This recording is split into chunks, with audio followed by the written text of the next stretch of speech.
Hello and welcome. Thank you for joining me.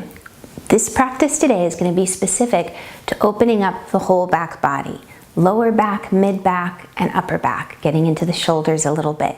It's helpful if you have a yoga block. If you don't, sometimes a water bottle works, or believe it or not, your shoe. It tends to be just the right distance you need. So grab a little something like that, block, shoe, or water bottle, and come join me on your back. So as you come to your back, first, just come into an all-over body stretch, lengthening from the belly out through the fingertips and from the belly out through the ball of the foot. And then exhale, hug the knees into the chest, and just a sweet little rocking from side to side. A little massage for those hips. We're gonna wake them up. And then coming back to center, lower your feet to the floor and widen your feet either to be as wide as your sticky mat, or if you have a very wide mat, just make your feet a little wider than the hips. And lower your knees to the right. Now when the knees go to the right, you'll notice my knees aren't touching, but they're separated. Then I can lengthen my tailbone, draw my lower belly in, and actively lengthen from the left hip to the knee.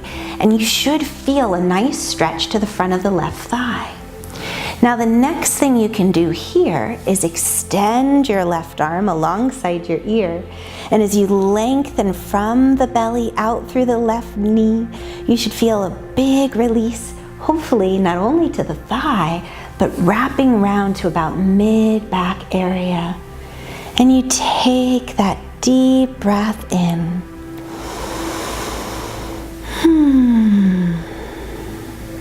You're gonna slowly switch directions.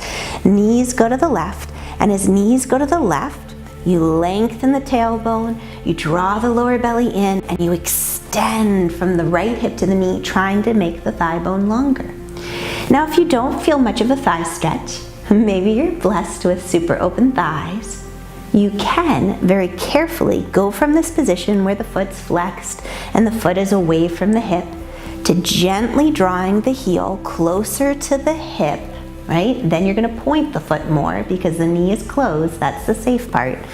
You scoop your tailbone, you lengthen from the hip to the knee, and you extend your left arm alongside, or right arm rather, alongside your ear.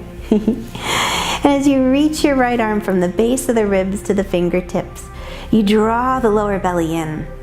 And I hope you feel a stretch in the front of the right thigh, or maybe the side of the body wrapping to the back. Take 2 more breaths.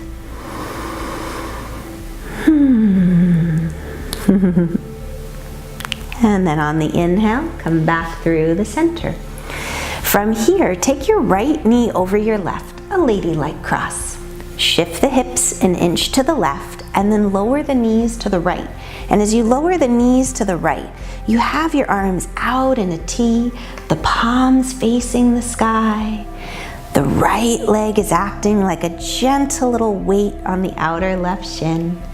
And you're rooting the shoulder blades into the floor. And you're taking a breath.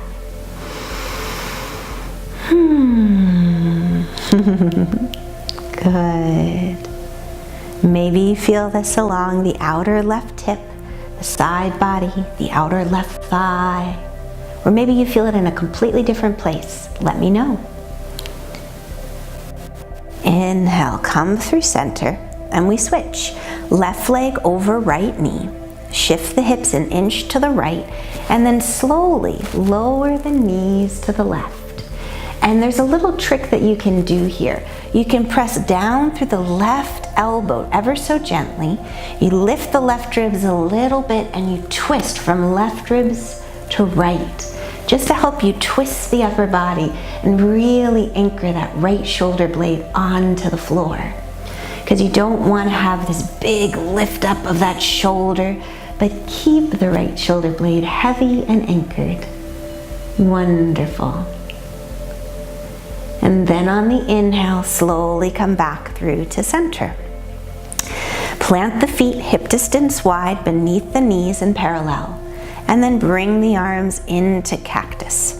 So cactus is just 90 degrees with the arms, the backs of the hands on the floor, palms to sky, and the elbows in line with your shoulders. Now on the inhale, you press down through the feet and lift the hips up. You're looking directly at the sky. Don't turn your head to look at me, just keep looking up. I'm sure you're doing a fabulous job. You'd know if you're not. And on the exhale, lower your bottom.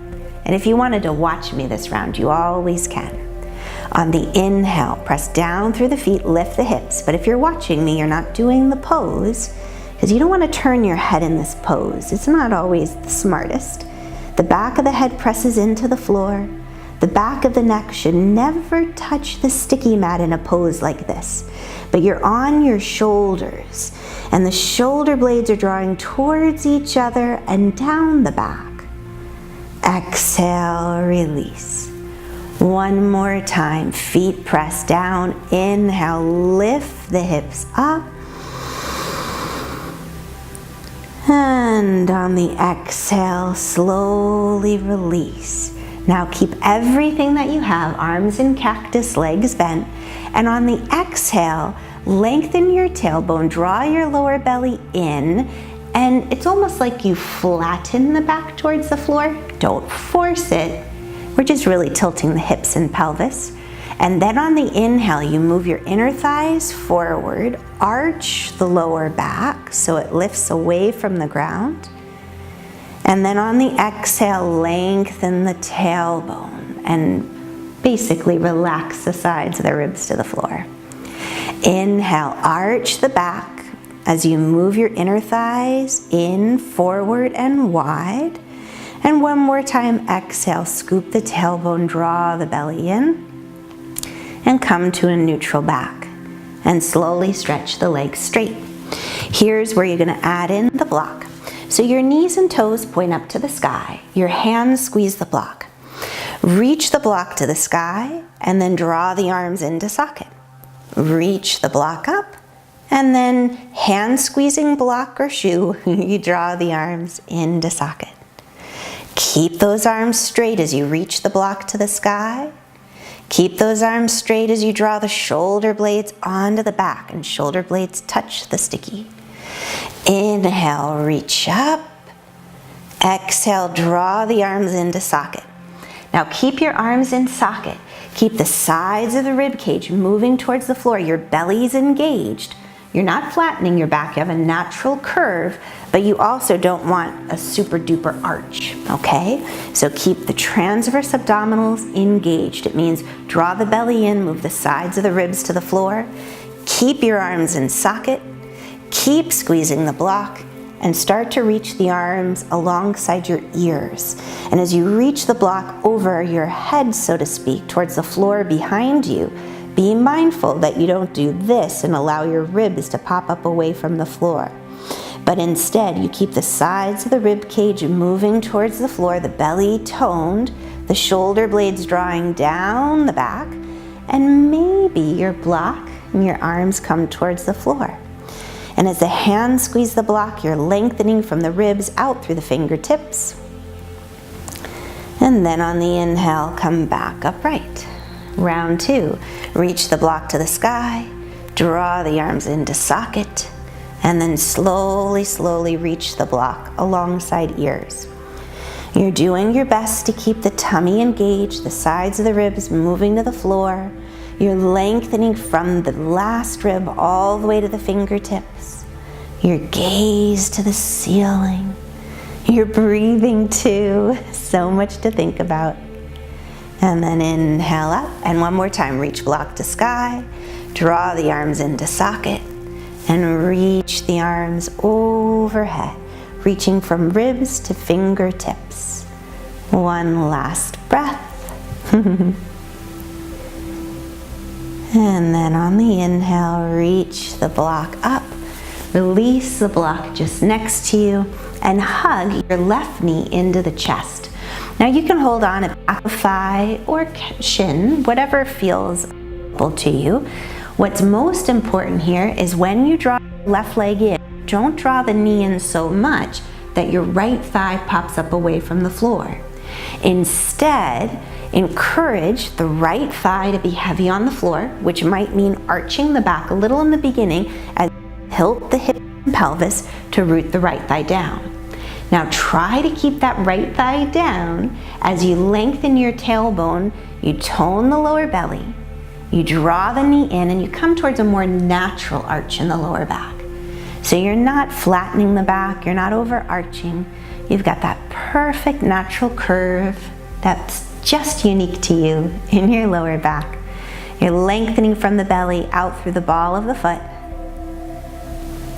And then on an exhale, you're gonna twist. Take that left leg, roll onto the outer right hip, crossing the left leg over the body.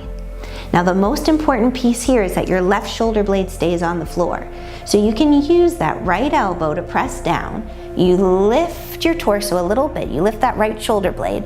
You broaden the right shoulder blade to the right, and you twist right ribs a little more to the left. Then the left shoulder blade has an easier time of anchoring. You can look over at those left fingertips. One deep breath.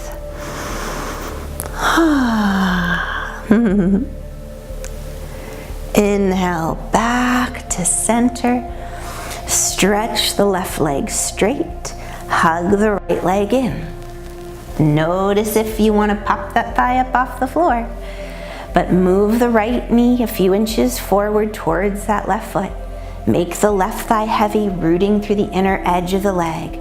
Keep the inner edge of the leg rooting as you draw right leg into chest. Now the whole time your right leg is pressing into your hands, even as you're drawing the leg back. And you might find it's even difficult to get your leg here. If that's the case, you can take a belt and place it, you wrap it behind that right thigh, and gives you a little support. One deep breath. The toes spreading. And on the next breath, you're gonna roll onto the outer left hip. Cross your right leg over. And as you cross that right leg over, you're gonna extend right arm away from the shoulder, the palm facing the sky. And you can do the little trick here, where you have your left arm bent, you press the left elbow down, you lift that left shoulder blade, you broaden it, and you twist a little from left to right. And you really anchor that right shoulder down into the floor. This is such a great pick-me-up. Twists are considered the intelligent poses. They know when to get our engines going, when to calm us down. One last breath. And on the inhale, come back to center. Hug the knees into the chest. One final squeeze. And then relax the legs, relax the arms. Take a few breaths. And if you have some time to wait here in Shavasana, please spend some extra time relaxing. Otherwise, thank you for playing yoga with me. Have an amazing day. Namaste.